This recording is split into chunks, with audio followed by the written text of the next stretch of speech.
ለዚህ ታላቅ ኮማንዶ ልዩ ስልጠና አጠናቆ ለዚህ ምረቃ ልዩ ኮማንዶዎቻችን ምረቃ በዓል ላይ እንኳን አደረሳችሁ የሚል የመክፈቻ ንግግር የሚያደርጉልን የድርጅታችን ዋና ሊቀመንበር ታጋይ ኪሮስ ሩፋን እባካችሁ በሞራል ጋብዙልን።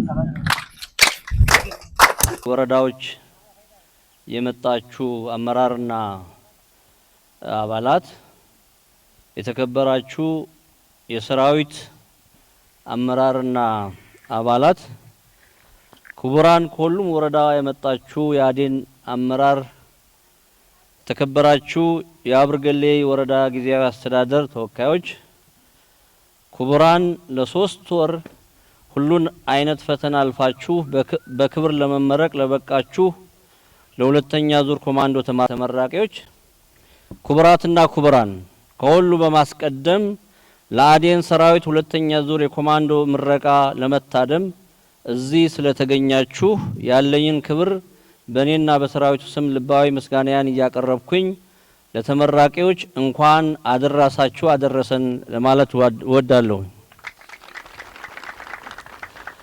ድርጅታችን አዴን እንደ ድርጅት ህዝባዊ እውቅና ካገኘበት ጊዜ ጀምሮ በወታደራዊና በፖለቲካዊ ዘርፍ አስፈላጊውን አደረጃጀት ዘርግቶ በሁሉም ዘርፎች አመርቂ ውጤት እያስመዘገበ የሚገኝ ድርጅት መሆኑ ጠላት ከወዳጅ የሚያውቀው ሀቅ ነው። አገው ዲሞክራሲያዊ ንቅናቄ ላለፉት 4 እና ከዛ በላይ አመታት ሁሉን አይነት ፈተናዎች አልፎ የተንቀሳቀሰ ያለው ጠላቶች እንደሚያስወሩት ሌላ ዓላማ ስላለው ሳይሆን የአገው ህዝብ ከነበረበት ከፍታ ወርዶ በዝቅተኛ ደረጃ ብሎም በመጥፋት ጫፍ ላይ በመድረሱ መደራጀት ግድ የሚልበት ደረጃ በመድረሳችን ነው። የአገው ህዝብ በዚህ ደረጃ እንዲደርስ ካደረጉት ምክንያቶች አንዱ ህዝቡን የማይወክሉ ለራሳቸውና ለሸሞ የበላይ አካል እንጂ ለህዝቡ የማይጨነቁ ህዝቡ እንዳይለወጥና ራሱን እንዳይችል ለሚፈልጉ በክልልና በፌደራል አካላት ጉዳይ አስፈጻሚዎች ሲተዳደር መቆየቱ ነው ብለን እናምናለን። ያሁኑ ስልጠናም ለጦርነት ሳይሆን ራስን በማደራጀትና በመታጠቅ ከጦርነት ውጭ ባለ አማራጭ የህዝባችንን ሰቆቃ አሽቀንጥሮ በመጣል ያስተዳደርና የልማት መብቶችን ማረጋገጥ ነው። ጦርነትን ከማንኛውም በላይ የምንጠየፈው ከአውዳሚነቱም በላይ ከልማትና ከስልጣኔ እንዲርቅ የተደረገውን ህዝባችንን ድቅድቅ ጨለማ ውስጥ ስለሚከት ይህንን ጠንቅቀን ስለምንገነዘብ ነው። ይህን የማይረዱ ሰዎች በመፎከርም ጭምር ግጭት ውስጥ እንድንገባ ሲወተውቱን የምንታገሰው ስለተመቸን አሊያም ፈርተን ሳይሆን ጦርነት ከተጀመረ የሚያደርሰው ጉዳት በቀላሉ የሚታይ ስላልሆነ ነው። ሁላችንም እንደምናቀው ሀገሪቱ ውስብስብ ችግር ውስጥ በመሆኗ አይደለም ለዘመናት ለተረሳን ለኛ ይቅርና በቁጥር ግዙፍ ነን ለሚሉ ብሔሮችም ቢሆን አደጋ መደቀኑ የሚታይ ሀቅ ሆኗል። በዚህ ጊዜ እንደ አገው የሚያስፈልገን ጠላቶቻችን ስትራቴጂክ እና ታክቲካል ወዳጆቻችን መለየትና በመደራጀት ስለልቦናዊና እንደዚሁ ወታደራዊ ዝግጅት ማድረግ ነው። አሁን ባለው ነባራዊ ሁኔታ የአገው ህዝብ ችግር በተናጠል ሳይሆን በቀጠናዊ ማዕቀፍ ሊታይ የሚገባ ሆኗል። ወደድንም ጠላንም የአገው ህዝብ መብት ሊረጋገጥ የሚችለው የተስተካከለ ሀገራዊና ክልላዊ ስርዓት በተለይ ደግሞ በጎረቤት ህዝቦች ሰላምና መረጋጋት ሲኖር በመሆኑ የኛን ችግር ነጥለን ከምንመለከት ጥቅል ቀጠናዊ ሁኔታዎችን ግምት ውስጥ ያስገባ ትብብር ማድረግ ወሳኝ የሆነበት ጊዜ ላይ ደርሰናል ማለት ይቻላል። ስለሆነም አካሄዳችን የትብብር መንፈስን የሚያሳድግ ጠላቶቻችንን ደግሞ እየቀነሰ የሚሄድ መሆን ይኖርበታል። የምንሰለጥነው የህዝብ አደራ ስላለን ብቻ ሳይሆን ጉልበትና አደረጃጀት ከሌለን እንደ ህዝብ ስለምንዋረድ ነው። በአሁኑ ወቅት ወደድንም ወንድም እህቶቻችን ዋግ ላይ አጉል መስዋዕት እየከፈሉ ያሉት እንደ አገው ስላልተደራጀን ነው። የምንሰለጥነው የጓዶቻችን የሰማዕታት አደራ ዳር ማድረስ ስላለብን ነው። እምቢ ማለታችን አብርገሌ ላይ በማንነታቸው ብቻ የታረዱ ታፍኖ ደብዛቸው የጠፋ ወንድም እህቶች ስላሉን የነሱን መስዋዕት ዋጋ እንዲኖረው ለማድረግ ነው። የምንሰለጥነው ለማንነታቸው ብለው ዝቋላ፣ ሰቆጣ፣ ደሃና ክቡር መስዋዕት ለከፈሉ ሰማዕታት ዕዳ ስላለብን ነው። የምንደራጀው ለጀብድ ሳይሆን ካልተደራጀን አዋርዶ ሊያጠፋን የተዘጋጀ አስተሳሰብና አደረጃጀት ስላለ ነው። ይህንን አገው ነኝ የሚል ሁሉ መቼም ቢሆን ሊዘነጋው አይገባም። አንዳንድ አሉባልተኞች አዴን ምን ሰራ ብሎ መስዋዕትነታችንን ለማሳነስ ሲጥሩ ይታያሉ።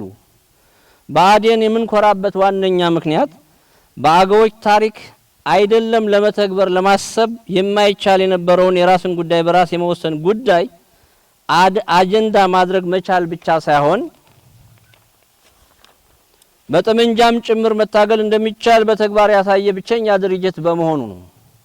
አይደለም በአደባባይ መታገል ሲታሰብ ያስወነጅል የነበረን ጉዳይ በመድፈር ህዝቡ የትም ቦታ አጀንዳ እንዲያደርግ ያስቻለ ፍርሃትን አሽቀንጥሮ አሸንፎ መጀመር የሚለውን አስቸጋሪ ተግባር በድፍረት ያሳየ ድርጅት ቢኖር ማንም አይደለም አዴንና አዴን ብቻ ነው። ለዚህም ሁላችንም ልንኮራ ይገባል።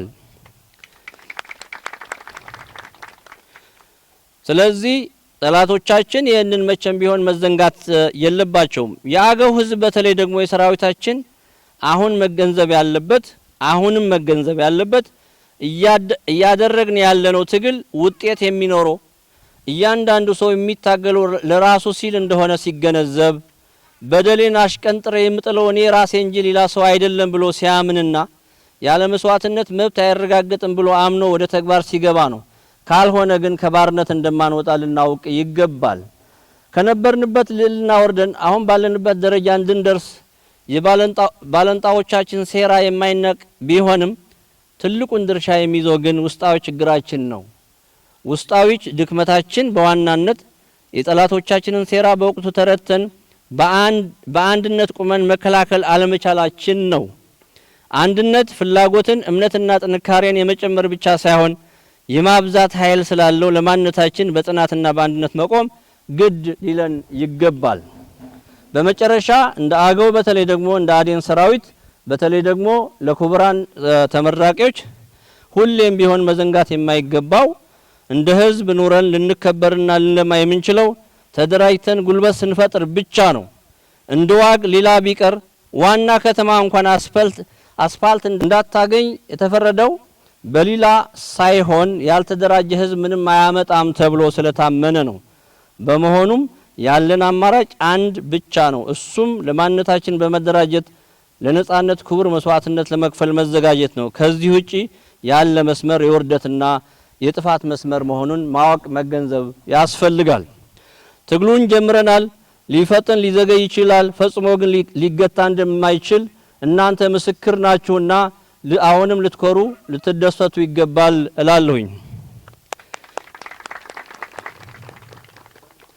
እንደ አገው ዲሞክራሲያዊ ንቅናቄ ህዝቡ የሰጠንን አደራ ዳር ለማድረስ በቁርጠኝነት በዓለም ጽናትና ጀግንነት እንድንታገል ጓዳዊ አደራዬን ማስተላለፍ እፈልጋለሁ። ክብርና ሞገስ ለትግሉ ሰማዕታት። ሚዘንዘኩን አመሰግናለሁ። እንኳን አደረሳችሁ።